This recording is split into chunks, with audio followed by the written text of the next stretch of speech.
নমস্কার, আমি বেবি দাস। গত 5/6/2024 আমি এক নতুন কবিতা লিখে সেটি আপনাদের সামনে উপস্থাপনা করছি।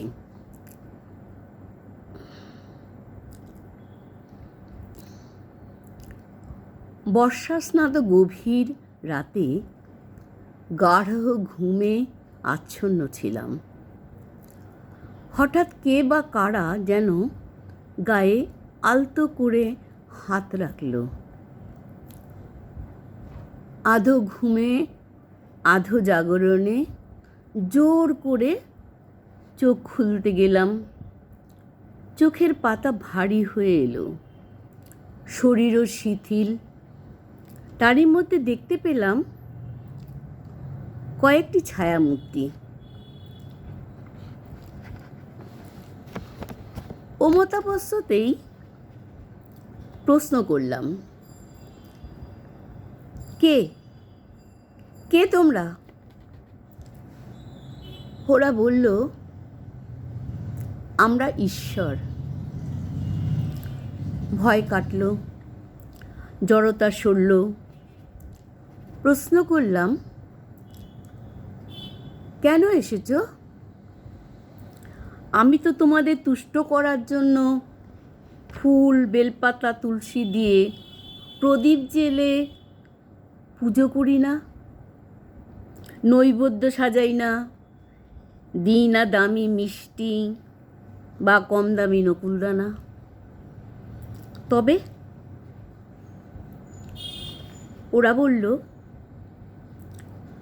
আমরা গভীর রাতে পৃথিবীতে নেমে আসি আর নানা ক্ষেত্রে বিচরণ করি, তাই আজ তোর কাছে এলাম।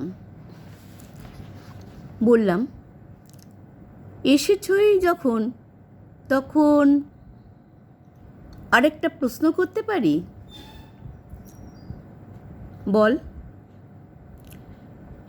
ঈশ্বর কি সতের না অসতের? দুম করে উত্তর এলো, অসতের। চমকে বললাম, তোমরা বলছো এই কথা?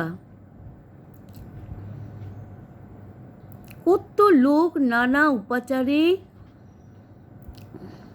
নৈবেদ্য সাজায়, নানাভাবে তোমাদের পুজো করে, জাঁকজমকভাবে জপের মালা হাতে ধরে ঘন্টার পর ঘন্টা জপ করে। তাদের জন্য তোমরা নও? না, তারা জপের মালা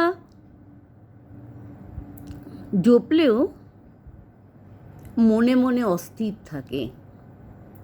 সংসারের মায়া মোহ এতটাই তাদের কাছে, তারা তার মধ্যে আবদ্ধ হয়ে থাকে।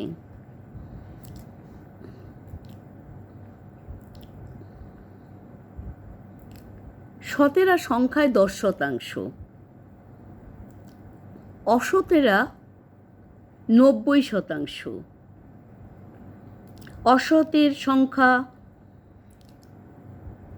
যখন বেশি তখন সেই দল ভারী, সেখানেই তো সবাই থাকে, তাই না?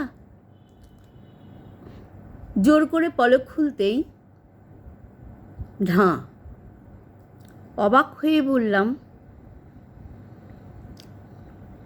তোমরাও দলবদল করো? শুনতে পেলাম বাতাসে, হ্যাঁ করি।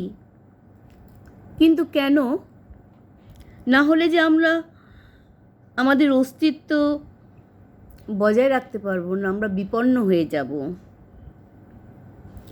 অবাক হয়ে বললাম, ঈশ্বর এমনও হয়? নমস্কার।